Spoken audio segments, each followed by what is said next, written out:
Hello and welcome. This week, episode 4 of the Sesh. Very excited to have Lee Fletcher from the coaching manual with us here today. We have Lee's bio up on the screen for you that you can see. He's been working with the coaching manual since 2018. He's currently the head of content design or development.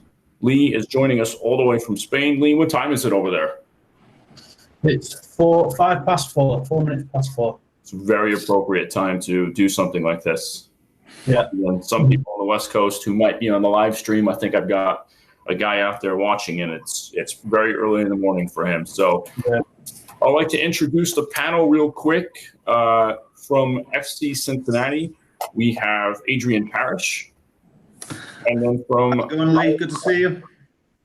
How you doing, Adrian? And then from Iowa Soccer Association, we have Ross Moffett with us today. How we doing, guys? Glad to be here. And then the guys from Cornfed Coaching FC, Jack and John, both had some other obligations that they needed to attend to, so they will be either watching this streaming while they're at that, which would be pretty cool, or they'll check it out on Monday when we drop it on YouTube. So, Lee, talk to us a little bit about what it is that you guys are doing at the coaching manual right now. Yeah, so for people that maybe not aware of the coaching manual, we're an online provider of content and obviously other tools around session design and things like that. We provide content for a range of coaches, from the grassroots coaches all the way up to professional and elite level. So we have coaches such as David Moyes and Rennie Moenstein on the platform who deliver some sessions, and then we go and record it and clip it and then provide it to coaches. We have other software tools which I'm going to show you obviously while I design my session today of how you can use it. And then we have Top Techers, which is an online player app where people can obviously train and challenge themselves and improve themselves technically, because like probably you guys know, and I'm a little bit long in the tooth like some of you boys I can see with Ross's hairline and Adrian's anyway. So we used to play outside. I haven't got a hairline anymore, Lee. It's gone. So there you go. So we used to play outside moons ago, and Top Techers' main priority is to obviously improve the technical abilities of players, but get them outside, get them playing football, get them enjoying it, and primarily do that. So yeah, a couple of things we're doing. So really exciting time. Awesome. And then you've got a session prepared for us today that you're going to kind of walk us through and design. It's obviously designed already, but you're going to take us through kind of how it is that you design a session personally, but then also do at the same time highlight the coaching manual's session planner, which I do like a lot. So I think that's going to be great. Contrary to what the intro sheet with your bio said, this is actually the 4th episode of the Sesh. And so with that, I'll lead off on favorite players who have worn the number 4 uniform. I have, for mine, Becky Sauerbrunn and also Pep Guardiola. So it would be my 2 that have worn the 4. So we will let you go last. So we'll give you a little bit of time because I might have thrown you on that one. But Ross, what do you got? I'm glad you asked me because I forgot to think about this, but Sergio Busquets jumps right into my head. He wears number 4 on his back, right? Yeah. That's going to be mine, top player. So I'm glad you asked me first because I can't actually think of anybody else. I don't know why I always end up putting you on the spot. But it's so fun just watching him. He almost needs a sweat come on his forehead. It's because I don't pay too much attention to what number is actually on the back. I'm too immersed in the game that I don't pay attention. Keep digging, Ross. Keep digging. Adrian. He's still playing. As calm as you like. He's our number 4, and everyone knows that I'm a big Liverpool fan, but I love watching Virgil van Dijk. So yeah, all right. So, Lee, what do you got? Giving you a little bit of time to think about it. No, I've got 2 probably straight away popped into my head. I think currently Sergio Ramos is probably one of the best centre-halves I've seen. He's definitely up there with Virgil van Dijk, and growing up, probably Paul Lynch was a big number 4, not so much for Man United, but definitely for England. He played number 4. So, probably those 2, I'd say. Yeah, I really enjoy watching Ramos play and Paul Lynch as well. Cool. So I think those are all obviously very good picks. So Lee, talk to us a little bit about your topic that you want to tell us about today and design a session for us. Yeah, I wanted to do something that kind of could resonate with maybe a grassroots coach and even all the way up to maybe an elite coach. And that's really difficult to do, but I think it can be done if we just talk about maybe a little bit about the details. So the guys, the guys who are watching, and obviously you guys as coaches and kind of a professional, you do it for a full-time job. Any session can be done at the elite level or the grassroots level. It just depends on the level of detail that you're going into it. So I wanted to do something around that. And I wanted to pick a topic around playing forward, and especially around a few tactical things that maybe we can look at as we get into it. And obviously you guys will ask questions and hopefully challenge me on why I've done this and talk about, the nuances of these particular sessions. So I can get straight into it if you want, Damien, and share my screen and we can start.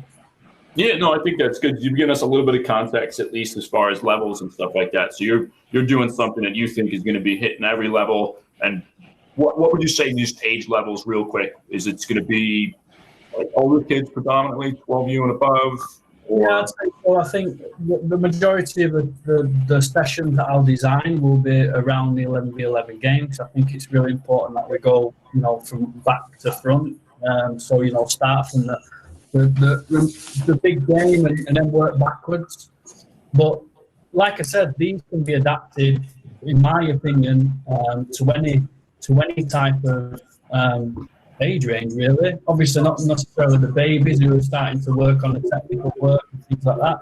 I'd probably say from about 8 up, we can definitely start to use these types of sessions, and I'll show you how we can edit them over the course of the hour or a little bit longer. And again, if you've got any questions or challenges, just bring them to me and I'll do my best to answer them, really, if that's all right. All right, that sounds good. Why don't you share away then? Yeah. So I'm going to do everything from scratch. So in terms of cones and everything, there's going to be, don't worry about how many cones you can use, but I'll tell you the area size. So I'm going to start with a little bit of a technical practice. So this is worked off 10 players, and it's nice and easy. So there's 2 players on each side and 1 player in the middle, and it's the same for the other team as well.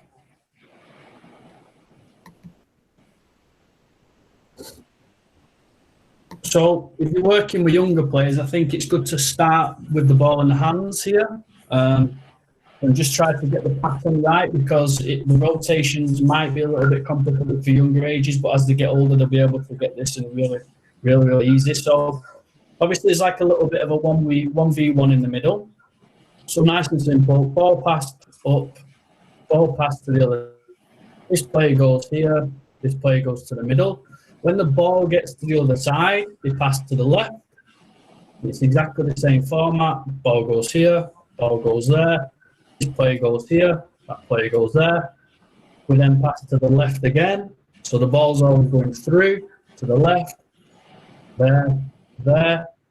So there's always going to be 1 or 2 players on each side, or 3 and 1 on the other. So there's never going to be nobody on one side. So again, you'll pass almost the one with 3 on it every time, to the left, through, straight away, you follow your path. There's always going to be that element of 1v1 in there. So obviously, for this, I generally do this for about 2 minutes, just so they get the rhythm right, just so they understand that it's playing through, and then you're going to play to the left, you play through, then you play to the left, and you just know what you're doing with your switches. So obviously, I'm going to bib these players up and put pennies on them, so they're all going to be in colour coordinated, in this case, green and blue and red. So nice and easy. So what we're actually looking for is a couple of things here. We're looking for, obviously, the 1v1 skills of this player in the middle. So what I generally do with this is that I don't put active defenders in, but you can do, all right? And I'll explain maybe how you could do an active defender shortly. But I don't like doing the active defender, because if he loses the ball, then obviously it can be quite confusing to where you pass to on the sides. But more importantly, it's about just getting the rhythms and the concepts in the head, rather than going straight into it and playing some kind of really aggressive and physical game that can be quite difficult for the 1v1.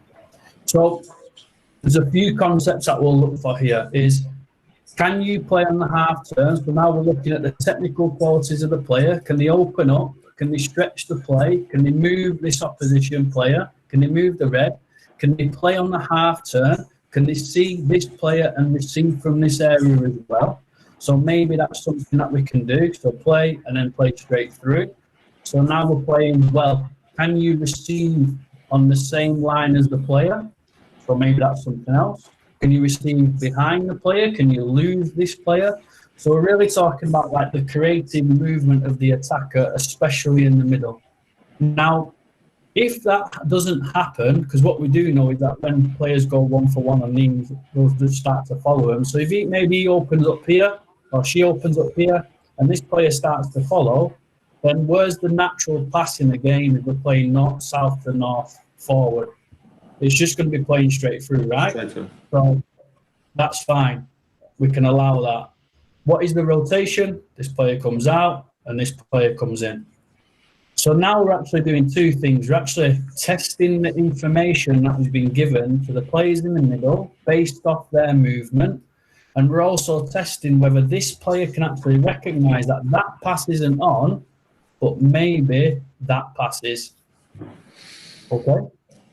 So we've got playing on the half turn, and we've got playing straight through to the free player. The next one could be maybe a pass in, he gets nice and open, and then this player gets in really tight and really quick, and he tries and times it. Well, what could be the next option then? Well, play back. And can we go and join in, and can we then pass forward? So it's exactly the same concept, but there's that little bit of a bounce play in the middle first, and then we'll play forward. So it's almost like an up, back, and then through. Same applies. This player goes here. This player goes here. Let's move it to the left. So now we're going to play with the reds now. The same concept. Can you move? Can you create a little bit of space? Can you play through? Can you play on the half turn? If you play forward, does he get close? Can you play back? So there's loads of different little concepts coming on now. But let's just say that this player has done a really good job of trying to close down that angle here and also this player here. So what can he do or she do? He or she can dribble in. So now is, well, what does this player do now then? Does he go to that player, or do they go to that player? If they go to that player, they're going to offer a free pass forward. If they stay there, they're offering that pass there. So this is a very common theme in Spain. So these are all kind of concepts that we talk about. And this is like, in English, it'd be like fixing the rival. I think in England, we probably used to like engaging the defender. So can you engage this player when you're running with the ball? And then can you either pop it off and then maybe make a run and receive a 1-2? Or can they just play forward straight away and just play straight? And they follow that pass. And then they stay in the middle. So those are the kind of key concepts that we're looking for when we're playing through the middle or maybe forward in any area, but we're really focusing on the 1v1 movements and what type of movements, open channels or turns or inside-outside hooks, or maybe you're doing a very technical practice, this is great for that as well.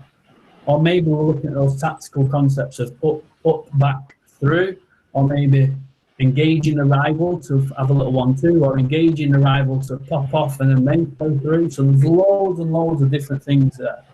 Another thing that's really important is that what is the line of support behind here? Now, obviously, the player who stands in the corner here and he passes direct, that's not a bad thing. We can do that. But we want to try and encourage what the combinations are between these two players. What are the connections here? So for me, if that player comes off here and this player drops in here and tries to block that pass, then I want that player to stay there. I actually don't want this player to come back to the middle if that's the player that's going to be receiving. Why? Because when they play forward, when he comes in here, or she comes in here, sorry for referencing, I work with a lot of boys, so I apologise, but if that player comes across here, then and I pass to that player, then that player has their back to goal straight away. So it's really important that we still work with the outside players to offer good support angles, because when we play diagonal and they receive the ball, if we imagine that the game is being played up here also, they can also play forward because they're receiving on the half turn. So we're also popping off really to the third man as a diagonal pass. And that's pretty much the first kind of technical practice that we're working on. So I don't know if you guys have got any questions or you want to raise anything. Yeah, Lee, I think right at the beginning there, you mentioned about with the younger kids, you have them start with it in the hands. So what do? Yeah. Do you do the whole pattern with them in the hands to start off with? Yeah, so we play a little game of tag, really. So we'll just go, right, there's the ball, and can you throw it, and can you just tag that person? And they'll get a point if they tag that person. So now we're working on, can you move across, without the ball? Can you find a little bit of space? Can you find a little bit of that? So, and the real reason you're doing that is to just letting them work out the pattern, because obviously there's two teams going here, one north to south, one, east to west. So it might be a little bit tricky for them. And don't get me wrong, I'm not doing this for 6-year-olds. I think it's a bit much still for 6-year-olds, but especially with 8-year-olds and 9-year-olds, I think I've done this before, and they get it pretty quickly if we use the ball in the hands for a couple of minutes before we actually start the activity with the ball by the feet. And it's just to get that pattern that we go through, we pass to the left, we go through, we pass to the left, we go through, we pass to the left. So they're always understanding that we go through and to the left, but more importantly is where does the red stand, where do the blue stand? Yeah.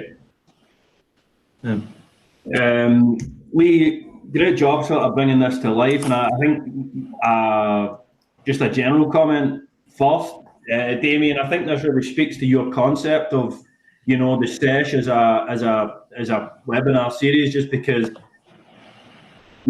once Lee talks us through the different variations and the different decisions, and you can really see why sometimes just handing somebody a lesson plan can be interpreted in so many different ways, or maybe they don't see all of the nuances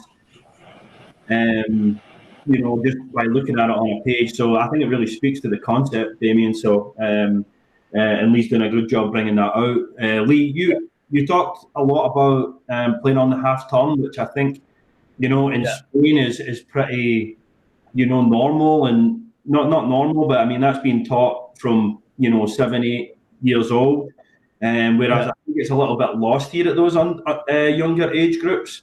Could you speak to the importance of just playing on the half turn and what that really means? So for me, what is the idea of the game? So if we just break it all the way back, football is a very, very simple game, but it does have complexities to it. But if we just look at the simplicity of football, is this, right? Your job is to score goals, and your job is to stop goals. Would we agree on that? Yeah, I think so, yeah. What is the easiest way to score a goal? The easiest way to score a goal is with the least opposition that you can and facing the goal. Yeah? Mm-hmm. Yeah. I would agree on that as well, yeah? So straight away when we're thinking about like the simplicity of football, we're saying, well, it's easy if you're just facing the goal and you've got the ball and you've got hardly any opposition in front of you. Well, that's really easy to then contemplate that. So the half turn becomes very simplified then. It's not about kind of receiving. The objective is to face goal all the time in any concept or any part of the field, because we know when we face goal, we have a better opportunity to score than not. Now, we know that, we have big strikers who can hold up the ball or, these types of things, but the ultimate objective is always to start facing goal. So the reason why it's so important, like I said, about receiving on the half turn, is not because we want to have players who can be absolutely fantastic and twist and turn, even though we do want that as well, because we know defenders are going to get close and going to get tight. But ultimately, what we want to do is when we receive on the half turn here, is that can we take this player out of the game with one touch? So now, if we visualize that, now we're receive there. Well, now it's if the goal's here, then we've got 0 versus or 1v1 with the goalkeeper, or 0 versus 1 versus 0. If you're receiving maybe like this with the ball coming up here, then what is the difficulties of that? And obviously you need more technical requirements to receive the ball like this than you do to receive the ball like that. Now, it's all easier said than done, because what we do find is that we get players, and I've worked a lot in the USA where, and not just in the USA, in Spain as well, believe it or not, they go like this, no? And they run like that from side to side. And then after a few seconds, they're destroyed, they're toast. So it's more about, right, well, how can I receive on the half turn in a tight little pocket?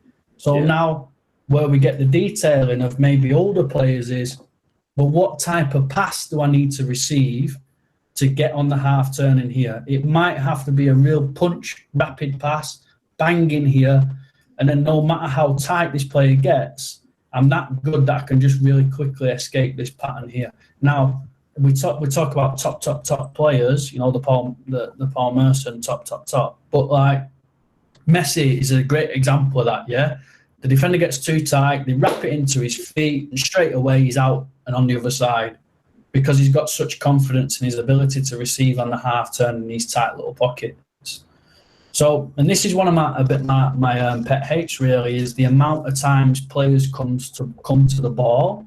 Is that just wait, just let the ball kind of come to you rather than you coming to the ball all the time. You don't need to stand here. You don't even need to stand here. You know, find your little pockets of spaces around this player and work off the player. Don't work off the space. That's really important as well. Yeah, that's good. Yeah, I've got just one question about the functionality of the activity. Would you ever do the pattern? So when you're doing the pattern play to start, and you said it was 2 minutes, and then you would go into having passing pressure. Yeah. Right. Would you ever do the pattern with both sides going at the same time, or do you just strictly want to stay at just the Blues and then the Reds? I've tried it. It's an absolute disaster in terms of going to the left. So what I have done in the past, and probably you guys have done as well, is maybe start with 2 balls, but you just going left to right or north to south. So that's a really good point. You know, I think that's a really good point. Is can you start with 2 balls and then just play, but they're playing around?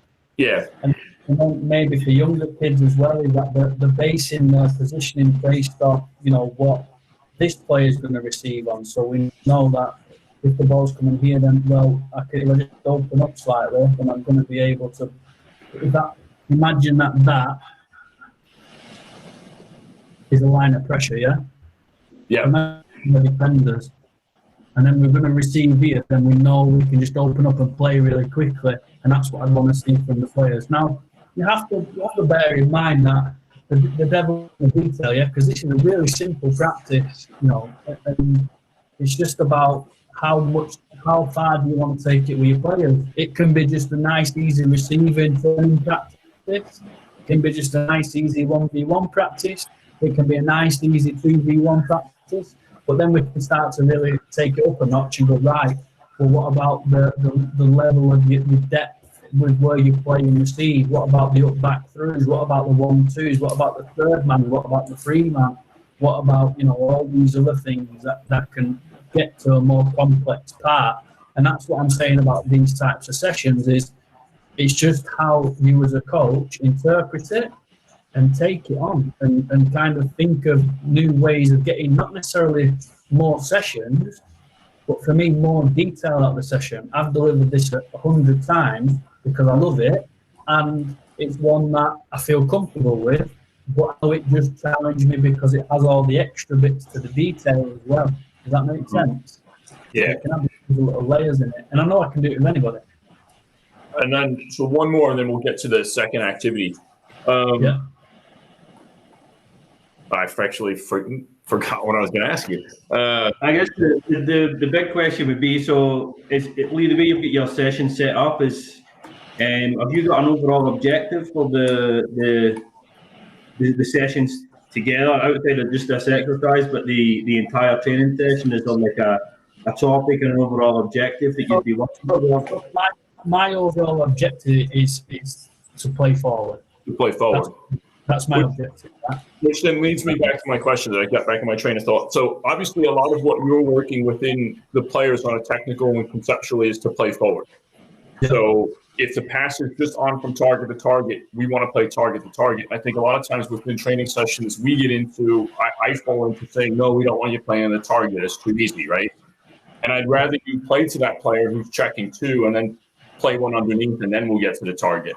You seem to be purposely not doing that type of stuff where you're just specifically putting in the mindset of players to get forward, to play forward, to turn forward. Would you get into playing underneath or supporting options underneath at all within this if it needed to be brought out? Well, yeah, I mean, with the up back three, we're talking about the underneath support, aren't you? So if we play here, then that is not a good run, is it?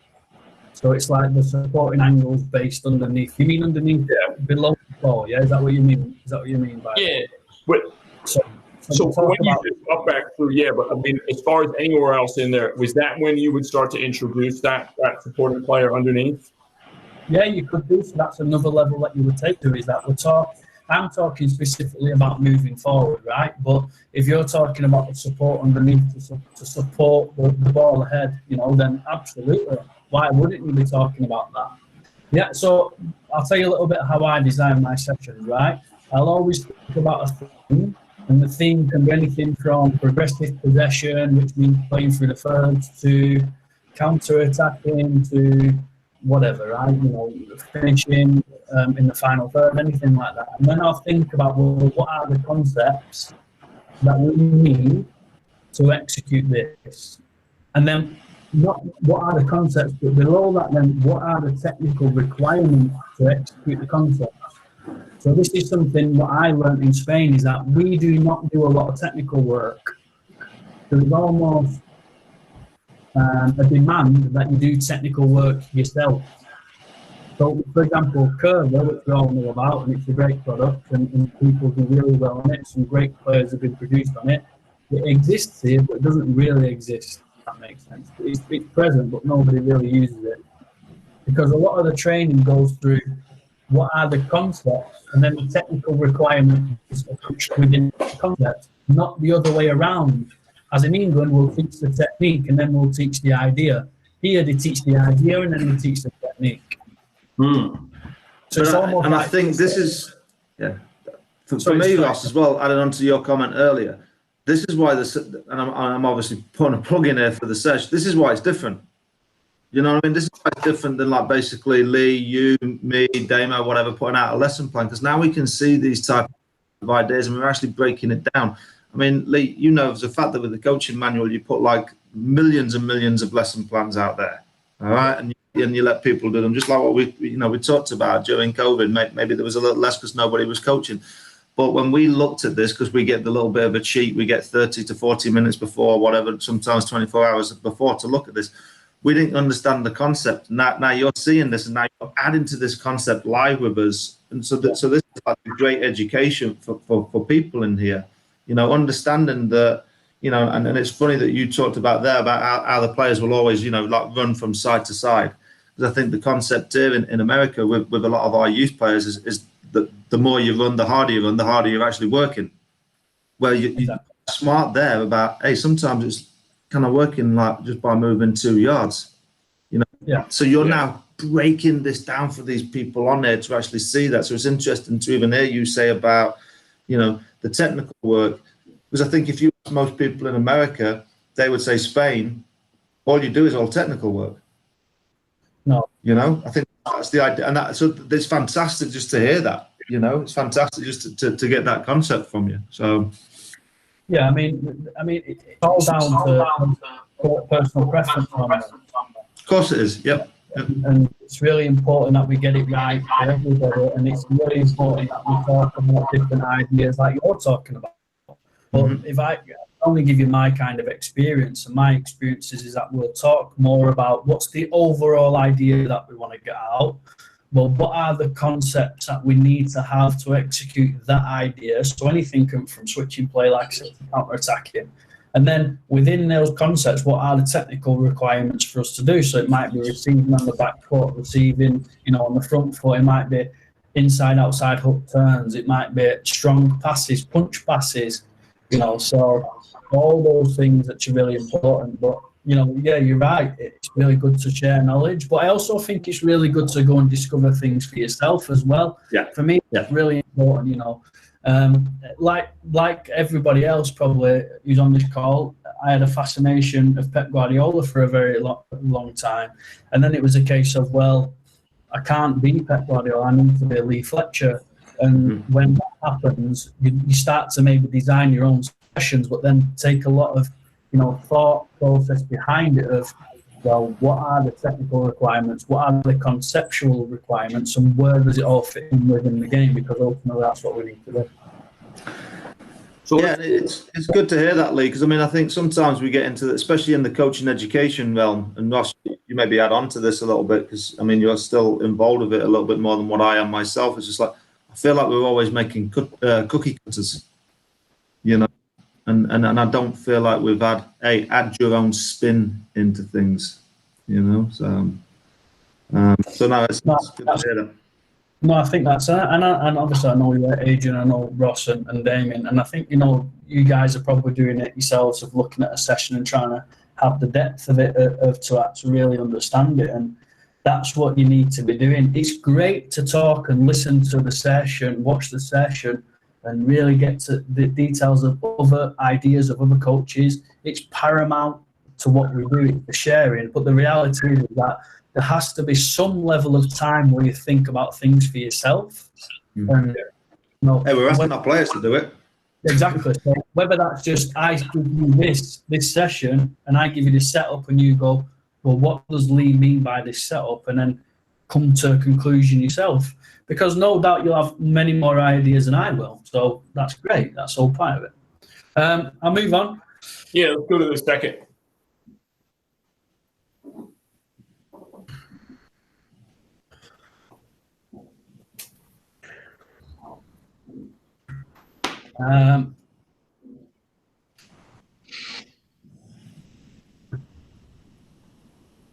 So similar kind of setup. I'm going to use 10 players.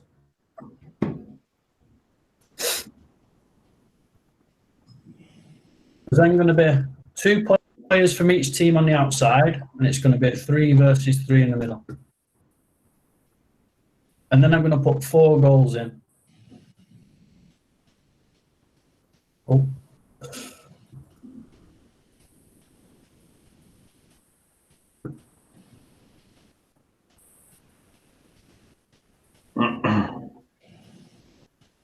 So these 4 goals obviously have a purpose, and we want to try and get to playing towards goal as early as possible, and then potentially take them out of that learning curve and get them concentrating back on concepts. And I'll explain a little bit maybe later on what I mean by that. And then we're going to put 3 zones in. So basically 2 lines of cones.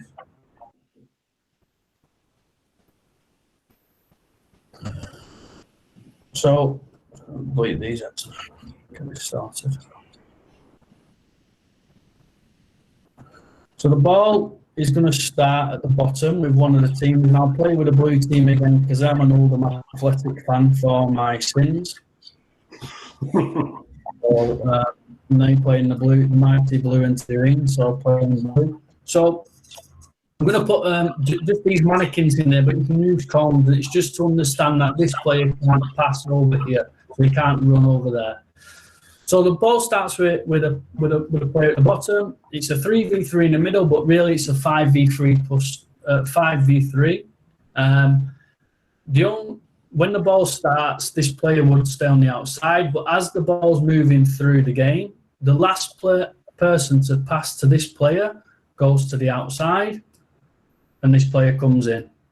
Okay? That's it.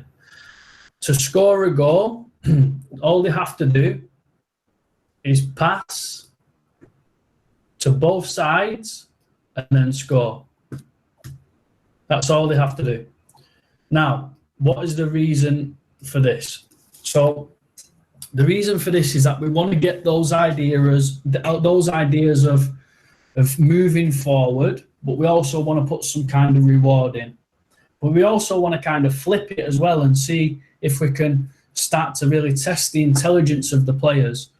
So if we look at it vertically, when we're playing from here to here, well, in theory, this is playing up.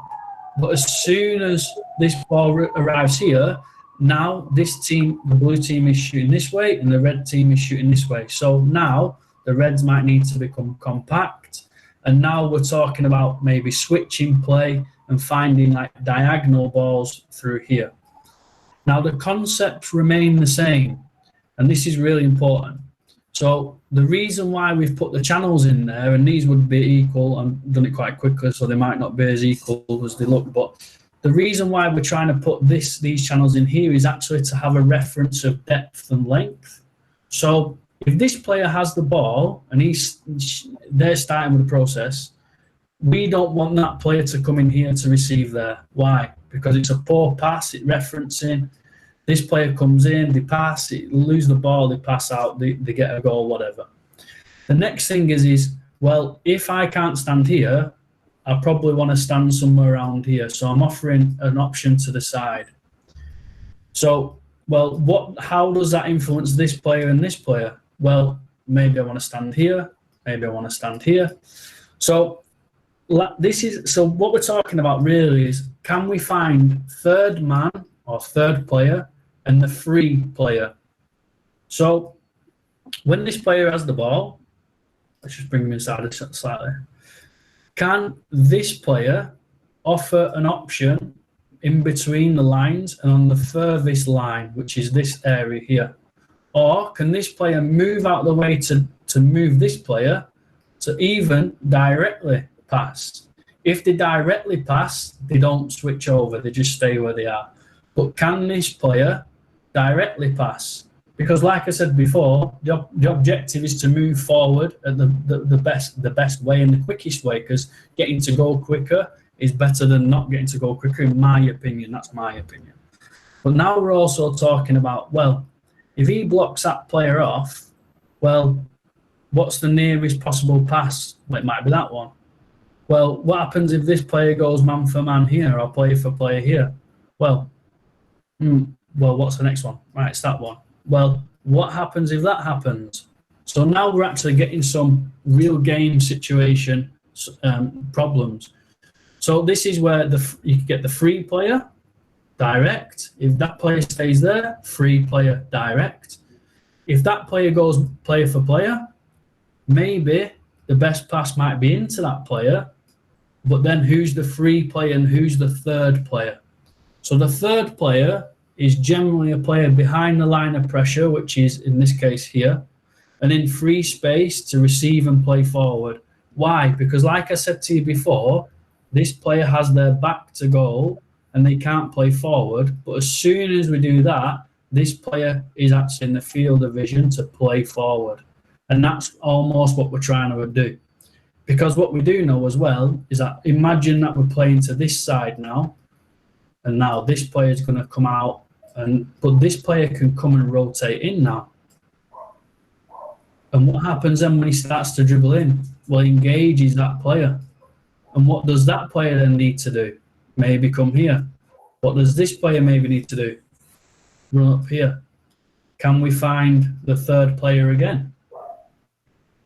So with this game, what you're doing is you're adding some structure to the previous game. It's fun, and it is fun. I've done this with loads of types of players. But also now we're starting to reference levels of the field, and we don't want maybe this. Maybe we want that. Maybe we want that. So rondos are a big thing, yeah? And we talk about them a lot. So let's see how a rondo might work in here. So let's just say we've got a little 4v2 situation. This player's being a bit lazy and they're not really tracking back. So if this player presses here, what do we want this player to do? So the idea would be, would they want to drop or would they want to stay? The case that I would make is that they want to stay. And the reason why is because we want to find players on vertical passes, because like I said before, when you play vertically, they can play forward straight away. Or if they find the player furthest away from the ball within this 3v3, they can find the free player there. And as soon as you do that, which a lot of players do, this causes havoc because they can't play the vertical pass into there. If they play there, then the tracking of this player here is too difficult for them to actually receive the ball. So a great kind of work is as soon as that player starts to press, stay there. And it's this player's job to stay on the same line. The same is if that player presses and this player goes back, we have the same level of kind of 3v1 or 3v2 here, but also 4v2 here. And that's what we're trying to get out of this game, is almost like a mini rondo. So, like I said, the player who's pressing, this player needs to stay behind. This player needs to stay on the same line. If they switch around, stay where you are, but offer support here. Because imagine that if that player takes a little step to the left, they can play straight through. Maybe they can play there, and he can play there. Or maybe they can play there, there, there. Maybe they can play there, there, there. Maybe they can play there, there, there. You know, so there's so many different options that you can take with a game. But again, that technical practice at the beginning really starts to set up this game. Once you score, what does it look like? Well, it looks different. It's entertaining. It's a 3v3 in the middle, still with a 5s, obviously because the 2 players are on the outside. But now we're talking maybe about switching play, and can he now go and dribble and attack goals? So if he's the second player to receive, can he now really go and dribble, engage that player, and he goes on the outside? Well, what's his responsibility now? Can you find a little bit of space in here? Can you make your run? Do you need depth in case you lose the ball? You know, all those things that we can talk about, and the level of detail can be ramped up even more. I'm not too sure if you guys have got any questions on this or what we want to talk about. Yeah, Lee, we was privileged last week, and I know you've worked with him, to have Barker on, talking about rondos, and Ross and myself are a big fan of rondos, obviously, because we don't have to run much. Because, as we said, Ross, okay. well, hey, you call me longer than 2:30. I like always say the older I get, the faster I walk. So that's okay. I'm all right about that. But I'd say probably about maybe 5 or 8 years ago, there was a massive push here in the US about positions and having players understand positional roles and positional numbers. What's your stance on that in Spain? Because I've noticed through this session that you've done here, and we talked a little bit about positional rondos with Ian last week. I've noticed in here you've not talked about anything understanding the roles of how to play in a positional or functional role or anything like that. What is the concept of that in Spain? So, yeah, it's used a lot, but we wouldn't call them rondos. We call them positional play games. Now, okay, you can call them positional play rondos if you want to, but the real essence of it is the positional play game. So I mean, I didn't really send you guys this, but I'll show you a quick example of this. So, for example, we might do something like this.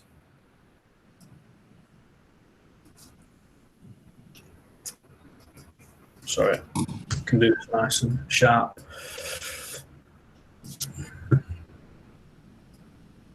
So we'll do something like this.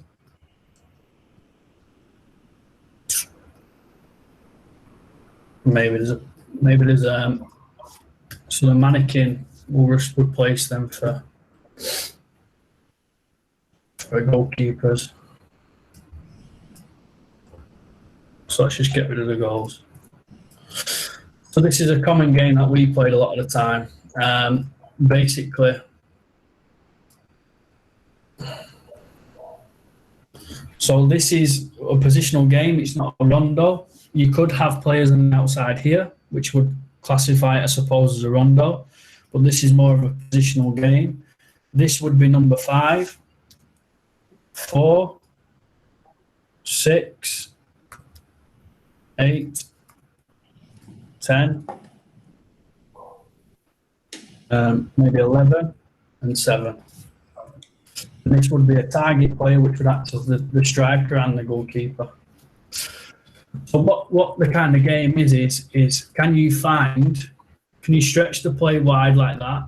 Then what the kind of the problems and struggles that these players might have, and it's the same kind of concepts, isn't it? It's can you play forward? So is it up, back, through?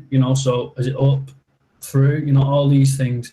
And the idea is this is more of a positional game, but more around rondo. So we'll do games like this, which have 3 extra players, a little bit like I think what Ian talked about a little bit about like 4v4 plus 3, 4v4 plus 4, those types of things. But we'll maybe do something like this, which fits in our identity as a club. But more importantly is we're getting those positions out of the game, especially in here, creating overloads. But again, the concepts are the same. So we've got that 4 versus 2 here. We've got, you know, the 6 versus 4 in here, but all the passing angles are the same. If that player presses here, then this player needs to come a bit tighter. We need to find this player. It might be the 6 actually. Maybe it comes in here, or maybe they stay there, but they maybe position themselves a little bit higher. But this player comes in here, you know, and then what does this player do? Maybe they come around here. So there's all the same kind of concepts, because that's the 4v2 there, or that's the 5v2 there as well. So can they play around the corner? Can they play through and then back and then through again? But yeah, we'll do loads of things like that. We rondos, like the traditional rondo with like 11 players standing with 3 in the middle. It doesn't really happen as much as you'd think. And with the coach that I work with at the moment, and I've worked with for 12 months, he doesn't like rondos at all, and he's as Spanish as you come. So we don't even do rondos. I think we'll do one on a Friday, which is a bit fun. But we'll do loads of positional activities. So for us, there is a distinct difference between the two. I'm not too sure if that answers your question, Adrian. No, it does, mate. And I was just intrigued, you know, because it's like, I think the idea is helping players understand their functional roles. And whether that's, so I think the idea of actual positional play game is a lot more helpful. I mean, it's like, you know, here at SC Cincinnati, we want every player to have the same technical abilities as what a 10 is. You know, so if you're a 2, could you still play like what a 10 is? And I talked a little bit about being a big fan of Liverpool, but I think you can see even there, Trent Alexander-Arnold, there's a big push even for like, can he play in the middle right now? Yeah. You know, does he show those qualities? And I think those are the things we've got to do with our younger players, is having them to have those abilities still to go and play in the middle, no matter where they play. You know? Yeah, so something like that, which is very similar to the game we just played. I've just put some goals in to make it more entertaining. But the essence of it is not about the functionality, which I'll probably go into a little bit more shortly with the other practices. But it's more about understanding the concept, because this concept has to work all over the field, no matter where you are. And the ideas of up, back, through, finding the 3rd player, finding the 3 player has to resonate with every single team member. And that's why I say concept surpasses technique in some way here, because you need to understand the ideas of the game, which is almost the decision making of the game. But then your actions, your technical actions, need to kind of be able to execute that. In England, I know for a fact we'll do it the other way around. We'll talk more about the technical actions than we will about the actual concept and the ideas. For me, there's no right or wrong, because you've got to understand as well in Spain that, can you tell me like 4 or 5 maverick players that have come out of Spain and just been able to change games on top of their heads? Now you might say Iniesta or Xavi, they're absolutely phenomenal footballers and absolute masters of technician, but they're not Paul Gascoigne, they're not Messi, they're not Luis Suarez. And there's a reason why Barcelona have only had maybe 2 well-known Spanish forwards in their teams over the last, 10 years, 15 years? It's been Pedro and it's been David Villa. Those are the only 2, because all the other ones are South American or European. Messi, Suarez, Eto'o, Henry, Griezmann, Dembele, Neymar, there's 7 just off the top of my head. Because it's the concept of, and this is one of the things that we talk about a lot, is in Spain they're very systematic. So the job is to get them to the final third, and in the final third, obviously there's a level of understanding of, stretching, playing all those things. But more importantly, it's about being creative in the final third. And Spanish players, though they are creative, I'm not saying that maybe the idea of actually pinching the game when it's really tight is difficult for them. And we can see that where they only beat like Russia 1-0 in the World Cup and all those types of things. So it's how do you break down those defences? It's about finding the balance. And like I said, in the last 15 years, especially Pep Guardiola's Barcelona team. There's maybe, I think, Valdez, Puyol, Piqué, Jordi Alba, I suppose, Busquets, Xavi, Iniesta. That's 6 players in not including the front 3 who are Spanish, who have an understanding of the systems that he wants to play. But then he has Messi, Neymar. Well, he never had Neymar, but Messi, Eto'o, Henry, David. You know, those types of players who are a bit more creative. So it's about finding a balance, really. Mm-hmm. So these games can be great, but they can also be very hindrant as well, because are we able to create, you know, a level of mavericky type player in there? I don't know if I have the answer, but yeah, that's excellent stuff.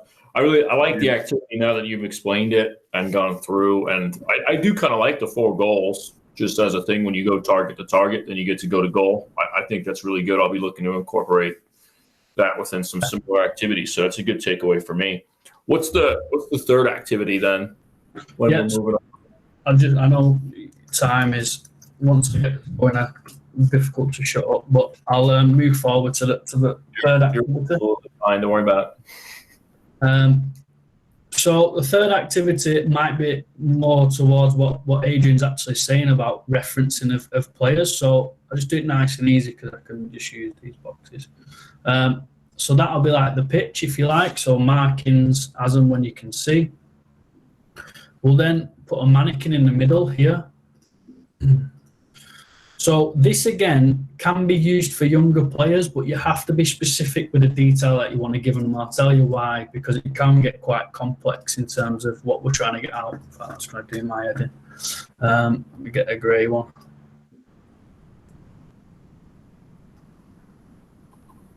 That's better.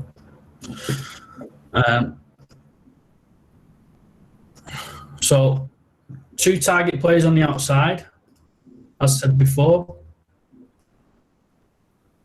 and then we're going to start bringing some players to life. So 2.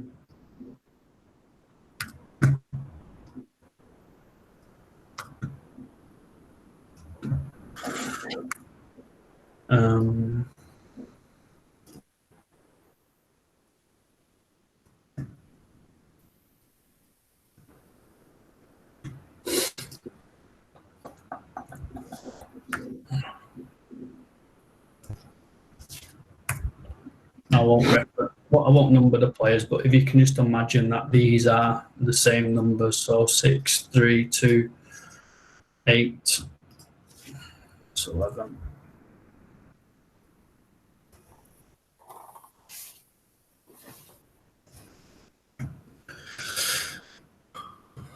And a striker up top. So dead easy.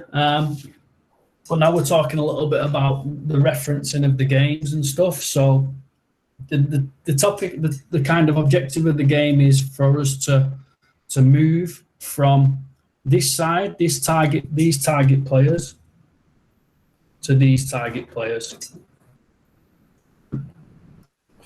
So it's that easy. If you play straight through, if you want to, or we're trying to get some kind of element of tactical awareness and tactical development and really look at the concepts. But like I said, if you had 10 players, you could do 2 players on each side on the outside and 3v3 in the middle and still get the same elements of what you're looking for. But we're trying to look for patterns here, and we're trying to get the understanding and relationships between players and how they can be built together. When in possession, my team that I kind of coach at the moment, we're playing like a 4-4-2 diamond type thing, or 4-1-3-2. So we've got this striker in there, but we're just going to work with 18 players. So imagine that we've got 20 players in the squad. The goalkeepers are going away doing their own thing, and now we've got kind of 9v9, 8v8 in here, let's just say. So with this here, in fact, we can make it 9v9. What am I on about? So with this in here now,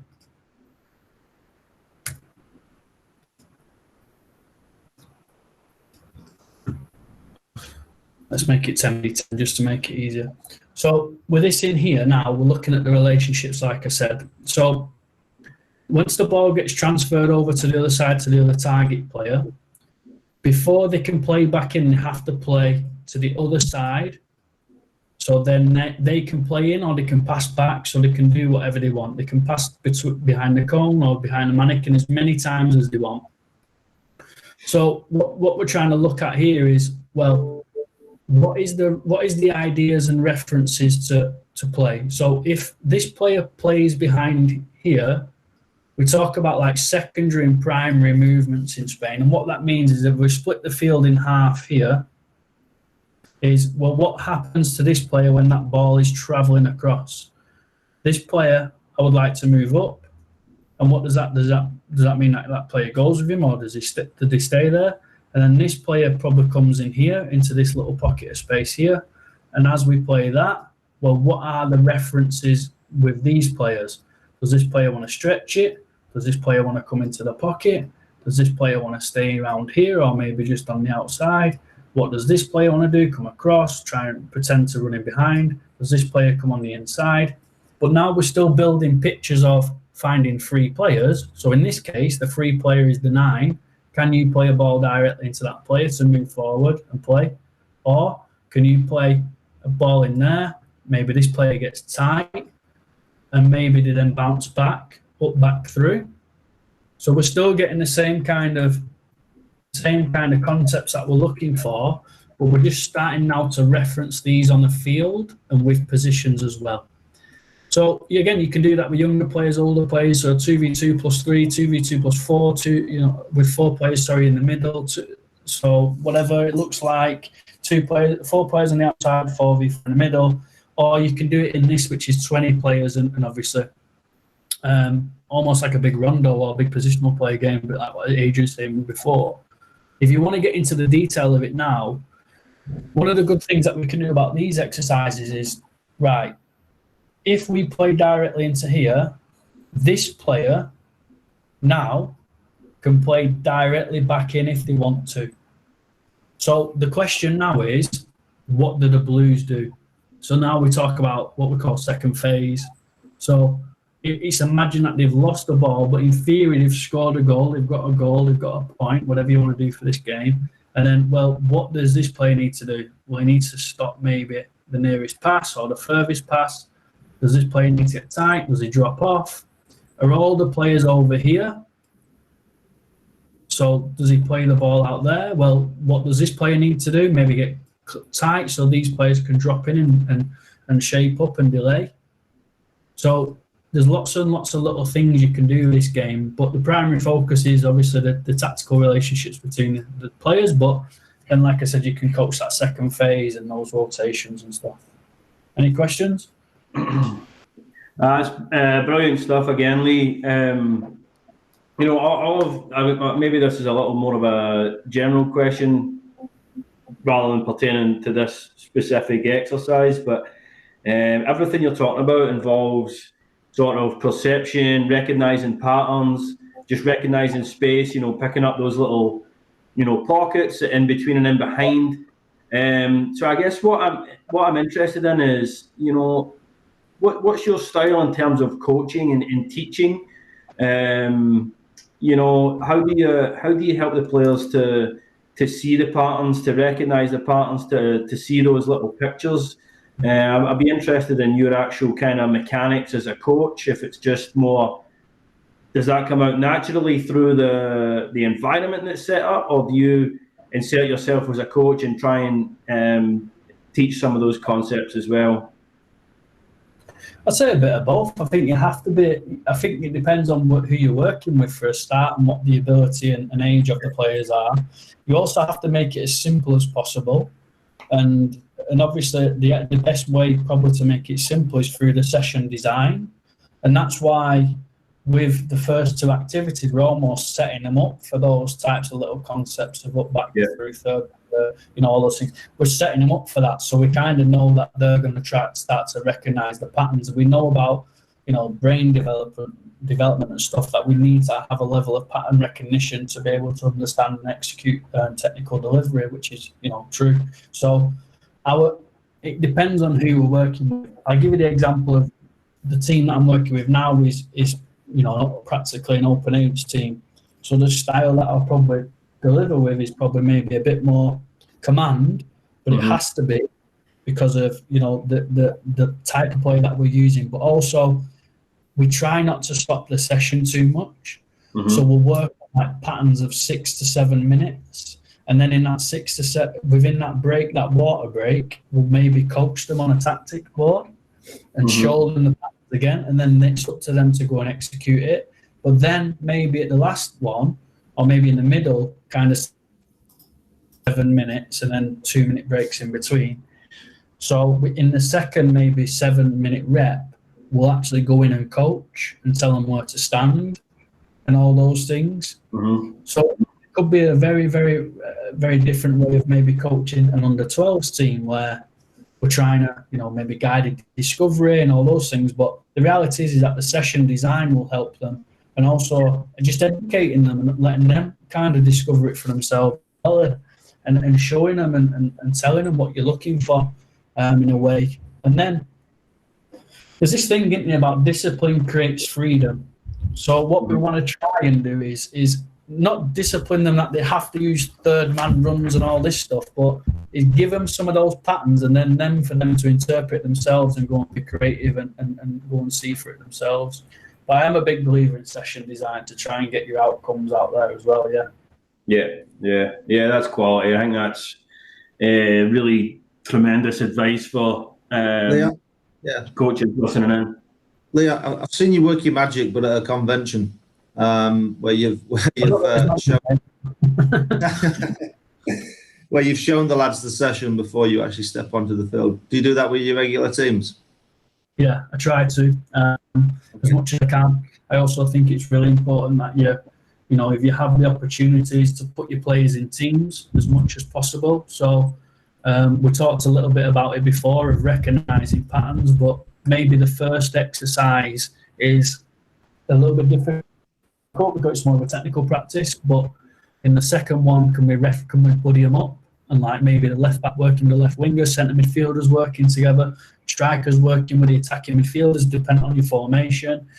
Or do you work vertically through your channels? So do you work with the 4, the 6, and the 8? You know, do you work with the 2, the 11, and 9? So, you know, creating those mini kind of tactic boards and really trying to. So, for example, I might, for that second game, I might work with maybe those 5 players, so they know the references of what they need to look for on the left-hand side of the field.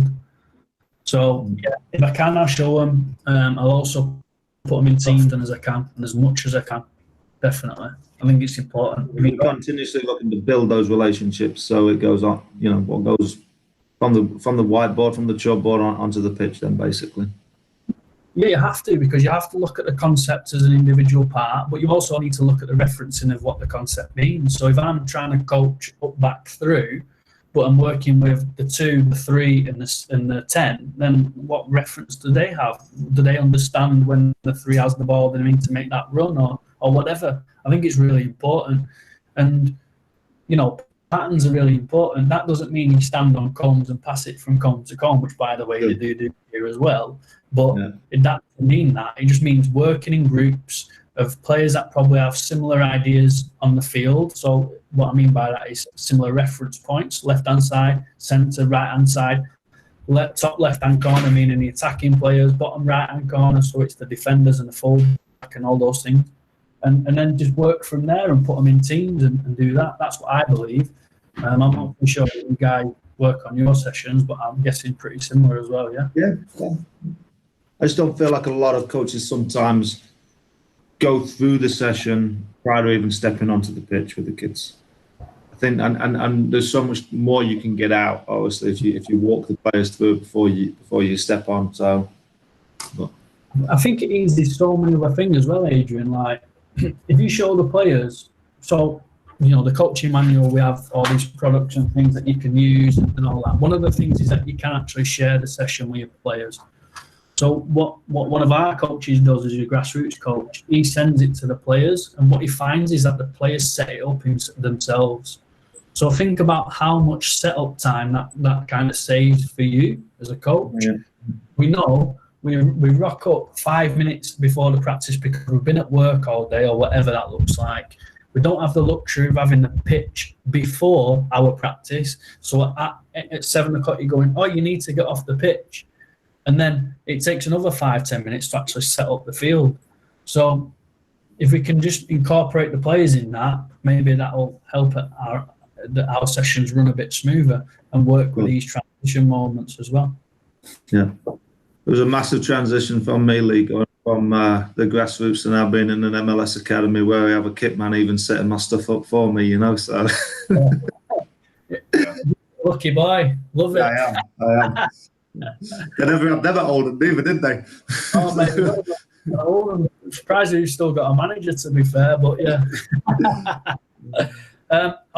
Are you happy to move on, Damien, or do you have any more questions? Yeah. No, I think it's been great to see and kind of, as Ross and Adrian said, kind of listen to you talk about, the activities rather than just look at them. So I definitely want to get into the fourth one because I think that one's a good one, and I would love to kind of hear you go through that.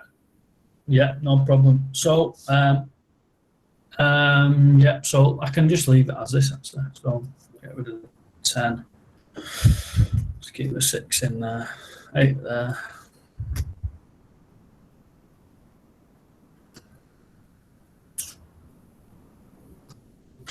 So I'm going to keep the players in there for a minute and then just put some goals in.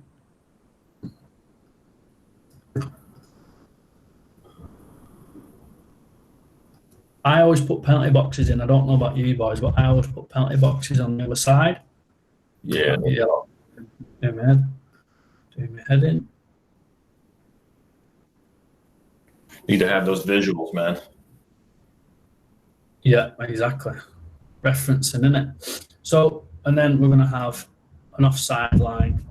I'm going to have an offside line, but I'm not going to use cones, and I'll tell you why in a minute. I'm going to use poles on the outside.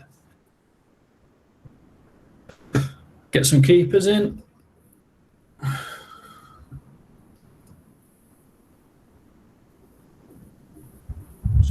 4, 8. Play with 2 strikers. So I'm just going to leave the blues as the references for ease, just because.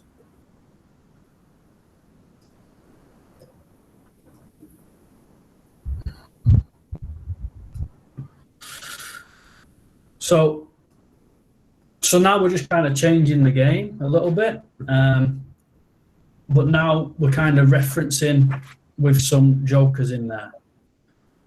I remember me and you had, we were having a little bit of conversation about jokers, weren't we, Adrian, at the convention that time? I think what you said was bang on, that defensive side of maybe jokers are a little bit too much for, especially when defending. But we use a lot of jokers in condition and modified games. The difference for us, condition games is where there's an objective, a condition, and modified is where there's some change to the game. So in this case, it might be the pitch is a little bit smaller. It might mean that there's 2 neutral players here, which is the case. And, it can mean different things, maybe making an octagon field, whatever that looks like. But that's the idea of a modified. This is a little bit of both. So with this, these are the offside lines. So that's offside, and that's offside as well. Yeah, I've got to spell it. The reason why we're putting offsides in, obviously it's natural to the game, but we want to create a little bit of success, but we also want to find if players can use the full pitch geography. So let's just say that this is playing out from the back and the goalkeeper has the ball, and we're going to now have our 5 and our 4 maybe split if that's what you guys want to do, with your team. And now we're talking about this, and these players are moving up and all these things.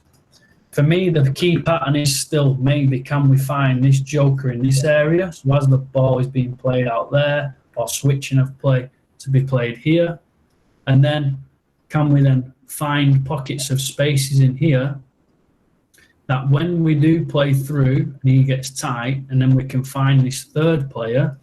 This is where this session comes to life.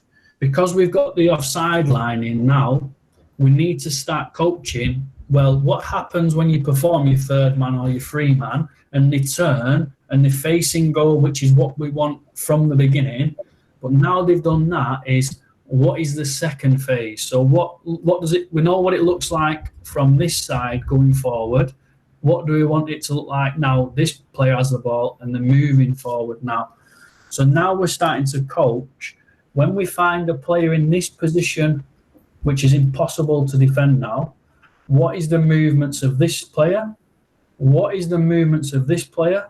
What is the movements of that player and that player? And can they start to make runs off the shoulder? Can they find blindside runs? Can they do crossover runs? But obviously there's the offside lining, so now we're getting through balls and third man run balls. So that's really good as well that we're looking at. If we play out wide because they're nice and compact, the player can dribble over the line, but now the last red is offside, so it's just a normal offside. So now we're talking about, different types of combinations in the final third. Can we find support around the ball? So maybe here there's a little bit of a 1-2, which we've practiced in the technical practice. So engage, rival, play 1-2. That's another option that we have.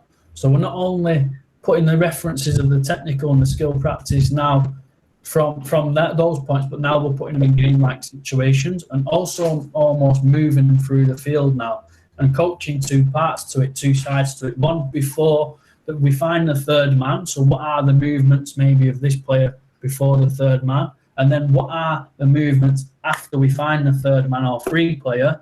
And what are the movements and concepts of that, which is generally third player runs or third man runs. And that's what we're looking at now. Questions? I think it's a good activity. I like it. Adrian, you talked about using the neutrals or the jokers before we got on, and Lee just referenced you guys had a conversation at the convention. So what are your thoughts about the jokers, neutral players in the activity? Yeah, Lee mentioned that I am a lucky boy, and to some degrees we are, because we have an assistant coach, we have a head coach, and we work together. So if the head coach is working with the attacking team, the assistant coach is working with the defending team. Grassroots coaches don't get that luxury unless it's a dad or another parent that's doing that. You know what I mean? So we've always found out that when our players, even if they don't, our players haven't. How do I defend the joker? Because I'm not supposed to go and defend that player, because that player wouldn't be there within the game. So it's always a question that I think it's a debate more than a question. Is like, what is the concept? What do you want the joker to get in there and accomplish? What is the purpose of the joker? What is the purpose of the jokers in this activity for you, Lee? I guess would be my question. It's a good question. So there is a tactical element to this. So the objective is to try and get success and find the runs off the back line now. So that's really the idea of the concept. So I get what you mean, Adrian, and to an extent I do actually agree. But we do use them a lot, and I like them, and I think there's a difference between having 3 jokers and 2 jokers, and even 1. So it's really, really important that we try and keep it as game realistic as possible, but we also want to get some tactical success. So our job is, what is the concept of this game, is to find the third player and the free player. So for us is, if we can help that process so we can recognise more position than actual defensive cover and all those things is more important for us. So, for example, if we know that the 8 players here, let's just say that this is happening, right?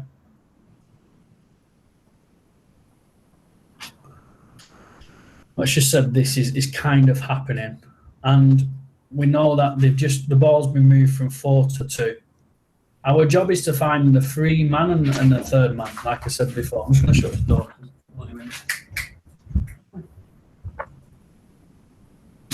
The trials and tribulations of working at home. So ideally what we want to try and find is, can we find the third player and the free player, like I said. So let's just say that is the balance. It's not so much that it's hindering to the defending team, it's more that it's benefiting the play. Because we know that this defender is maybe going to mark the joker. We know that this player is probably going to come up towards the ball. So this relieves this free player now. So now we're coaching this player to identify that there's free space here and that they can move in and out of these areas. If this player drops in here, let's say that player gets tight and this player covers and drops in here. We're then teaching this player to be the third player. So we're trying to, can we find that pass and can we bounce off and then can we play forward? So it's not so much about using jokers to hinder the defence, it's actually to try and generate levels of success out of the game. And that's why we use them, because we know that defenders will go and mark the nearest player to them. And that's okay, that's fine. But then it leaves a free player somewhere else. Because if we just delete the jokers, there's a long way to go from the free player now. And that's okay, that's fine. It's going to happen in the game, we know that. But we need to just get a little bit of level of success and let them identify where the spaces are, and can they find the spaces, and can they understand the concept and execute the concept. And I think... Do you progress to that though, Lee? Do you progress to that where you remove the jokers? Absolutely, yeah. And I think in the last game, that's what we'll go to. So we will 100%. What people always forget is you've always got the man up whenever you're in possession. Yeah, if you look exactly. at Man City, some plays. I mean, you know what I mean. Yeah. So which he got messed up like that when we played Southampton, or when they played Southampton the other week. But I mean, they've always got that extra man within possession anyway. You know, the Dutch I know are big believers in that as well. So my idea, I'm not against jokers. I'm just always intrigued to see what people's opinions are and what their concept is of using them. Do they have a purpose, and what is the purpose of them? You know, so. Yeah, and I get, and listen, I get it, and I think it's a great debate to have. The issue that we have when we don't have them, when we just have a neutral game, is that are we getting the patterns that we want out of this game? Now, I understand what you're saying, that if you bring, maybe create that overload here, but we're actually only creating overload in small spaces, not in big spaces. So we can talk about having an extra man here, but now we've got 2v1 here. And now we've got 3v2 here, and now we've got 4v2 here. So there's actually no overload. There is on this side of the field, but there isn't on this side of the field. There might be positional superiority, because we know that when we find the 3-man or the 3rd man, is that what is this player's body position in comparison to this player's body position? What is this player? So that player is going to be facing this way, and this player is going to be facing this way. That's positional superiority, not only tactically on the field where you stand, but also your body position. But it's going to be very difficult for us to get out those concepts if we don't have the jokers in. But we do need to do it, because it's part of the game, and it is the game ultimately, like you said, Adrian. And I think that's really important. It's just finding the balance of when to use them, how to use them, and all those things. Yeah, 100%. Because I think people can just put them in just because they've got the numbers. Exactly. Player, I'll put them in, but I think you have to understand what is the concept of that player. What player to accomplish. Yeah, I wouldn't. If I can't help it, I mean, at the convention, I think I put 1 joker in. Is that right? I think I did, yeah. And the reason for that is I had 13 players. I wouldn't have put that joker in if I had the even amount of players. But that's just how it was. And sometimes that happens. You can plan the best session there ever, can't you, Lee? And we all know, and everyone that's listening, you can plan a great session on paper, and then with for 14 kids, and you only get 11. You know how it is. So you're going to get 4 cones and maybe 2 balls and 1's popped. Yeah. You're like, well, what do I do now? And it's about being creative and thinking, and that comes with experience as well. So yeah, and I've done that more than any. I don't know if you, Damien or Ross, have got any questions before I move on. I don't know, Ross. Ross, you're muted. Yeah, sorry. Well, I was muted. No, I'm just aware of the time demo, so I'm waiting for another question and opening a can of worms, because I've always get. I could talk football all day, but I think maybe moving on towards wrapping up might be the way to go. Yeah. Let me just show. I know you got to go, Ross, but let me just show you why. So we'll just send out now. The game is just an even game, a normal game. And what I'll do with something like this, I'll just put some zones in. So this is maybe 1 zone, that's another. So 3 or 4 zones, something like this. I'm just putting your time, Ross, for you, mate. But what I do now is that I'd put polls in. I said why I'd tell you about the polls. The reason why we use polls, so you've seen it all on the internet, pitches marked out up to the nines with lines on the field and all those things, yeah? The reality is that, one, most of the time we can't put lines in our field physically, so then we put cones down and they go disappearing. And then the next thing is does it relate or is it relevant to the game? And the reality is it isn't. So if you're trying to create 5 channels like vertically or horizontally, I've started now to put polls down.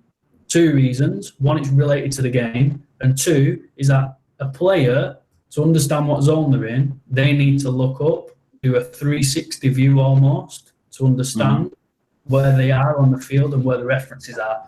So we're kind of pulling out now that people can start to actually use the head and look up when they're out of possession. You know, and so it just kind of helps people. And I think that's a really, really good point to make. And by the way, that idea, that's from a friend of mine, Craney, who works at United, and he told me that. And I think Ross told me as well. So I think it's a really good way of referencing your field. Rather than using 100 cones to mark zones out, just put some poles on the outside. So now players have actually got a chance to look over the shoulder and check where they are. Yeah. Yeah, that's. I think that's it's a great little visual to use. I know that in the likes of Man City and stuff, they have the field lined out with the zones already. But I think that's a great visual, and I love the idea of, well, no, you need to get your head up and see where you are. How much do you, Lee, you know, when you're coaching, how much do you use those zones in order to help them with their positioning? Do you say, hey, look, you try and have certain amount of players in certain zones? You know, how do you use that as a teaching strategy? Yeah, I use them a lot. I actually probably use them too much, and I actually used them so much that they became very complicated, and even complicated for me. I'm looking back on some of the sessions that I've designed for the coaching manual a couple of years ago, and I'm thinking, Jesus Christ, that's a bit much. That I don't even know how I got to that point. But again, it's a bit like what agents do the job, because they have to have a purpose. They have to have a reason of why they're there. Yeah. If they don't have a purpose or the reason, don't put them in. Simple as that. Yeah. And now, you know, I still do it. I still put vertical channels out and horizontal channels because I think it's good. It's good reference points. But rather than putting them in, can you put poles on the outside? And now we're talking about something completely different. And I've started to do that just before COVID, and it worked really, really well. And I think it's great for kids more than anything, because we can't afford to put 10,000 cones out because we don't have the time. We can't afford to put lines in our field because we're not allowed to. We can't buy the tape that we have out here, which is the big roll tape that Adrian might have at the club where you roll it out and mark it down. We don't have that. But we can get 6 or 8 poles and just put them on the outside, can't we? And they're pretty easy to do that. So I think it's a good way of doing it. Yeah, no, that's a good bit to take away.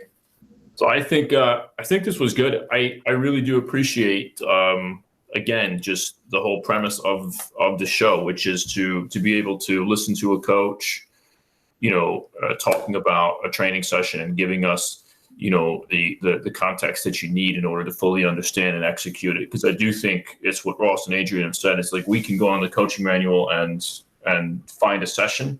And I think you guys do a really good job providing videos, and you can watch a lot of the activities done, but not all the times can you really get the perspective from the individual who actually designed the training session and figure out why it is that, you know, you put a goal there, or why it is that you put out poles instead of cones, and this and the other thing. I think it's really interesting to get that perspective. So I think that's the main kind of thing, Damien. And you just said it there. Is I think the coaching manual, I mean, I'm going to say it because I work there, but I think it's an absolute amazing resource for anybody who wants to get into coaching or at the elite level. I think you'll get something from something. But the coaching manual shows you what and how to do something. It's still very difficult for us to explain why we do it, because we have to do things like this. And the real essence of coaching is, why are you doing that? Not what are you doing or how you're doing. why are you doing it? Because anybody in the world can put some cones out and put some balls out. That's easy. And then the next level is, can you manage kids? That's not so easy. But Right. the next level is, well, why are you doing this practice? Why is it relevant to the game? Why does it make sense to this player and not those players? And does it fit in with your ideas of your club? And that's what I think we try and do with the coaching manual again, is because we give you the session diagram created that I've just used to go and then just go and do what you want to do and create sessions and create documents and find your own ideas about football, because really that's what you should be doing anyway. Yeah, not only that, Lee, that's unbelievable advice, I think, for the listening audience. You need to get out there and do it, but you've also just said, you're reflecting on sessions from a couple of years ago as well, so it's important that you get out and do it, even if you fail, but also just reflect on it and just keep evolving. I think that's, and to you, as you already said, but to reiterate, whatever you're doing, as long as you have an understanding why you're doing it, or a purpose to how you've set it up, that's really what it is. Then go and do it, and then reflect, and then just continue that cycle. And again, I think that's really is the essence of evolving as a coach, as you said. Yeah, agreed. Yeah. So I think we'll cut it here. I think it's been really good. I actually can't wait to stop recording so I can chat with you guys a bit more, but also so I can let this thing upload so I can watch it. Because I think for us, sometimes when I'm kind of going through the hosting phase, I don't actually get to pay as close attention because I'm jotting notes down and thinking of questions and whatnot. So I really do kind of want to watch it and try to learn a bit more from it, Lee. So I appreciate you coming on, and I think the coaching manual is a great platform. And Adrian and Ross, once again, it's been great to have you guys come on and lend your expertise and knowledge into the questioning, so we can get the most out of this experience. So I thank you all. It's great, Damien. I think what you're doing is fantastic. I keep promoting this to people and telling them what your idea is fantastic, because, like everyone said, and I'm not going to keep harping on about it, but we can give a lesson plan out, but then actually seeing it live, and like Lee's mentioned, put your why, like Ross has put your methodology into it. It's massive. This is free education for people, and I think it's a great concept, and I'm just proud to be a part of it. So. Jumping on late, and I know it's probably the end of siesta time in Spain right now, so we appreciate you. Got through siesta. I've not had one yet. I'll have to have one. You haven't had one, exactly. All right, Lee, you've done Lee, you've done a good job bringing the exercises to life, mate. So fair play to you. It's not easy to sit on a computer and do that. So you've done a tremendous job today. And then I guess maybe my soapbox moment for people that are listening: if you're a coach that likes to teach technique first, Lee said something very simple, or he said it in a very simple way. Teach the idea, then teach the technique. If you've never done that before, I would encourage you to at least give it a go. I think that was something that I bang on about all the time, but the way you just said it so simply in terms of teach the idea, then the technique, that really stuck with me. And so for those listening, I'd encourage you to flip it and give that a go and see how it goes. Yeah, I'm just writing that down right now. So, all right, no, this has been great. I'm going to cut the recording. Why don't you guys just stay on with me for a little bit? And to everyone that joined us on the live cast, I appreciate you. Please do share the idea out to people, retweet, do some stuff on that social media for us. And then if you're watching on Monday, we'll drop on YouTube, do the same thing. Lee, thanks again. Adrian, Yeah, cheers. Great to see you guys. Yeah. Cheers.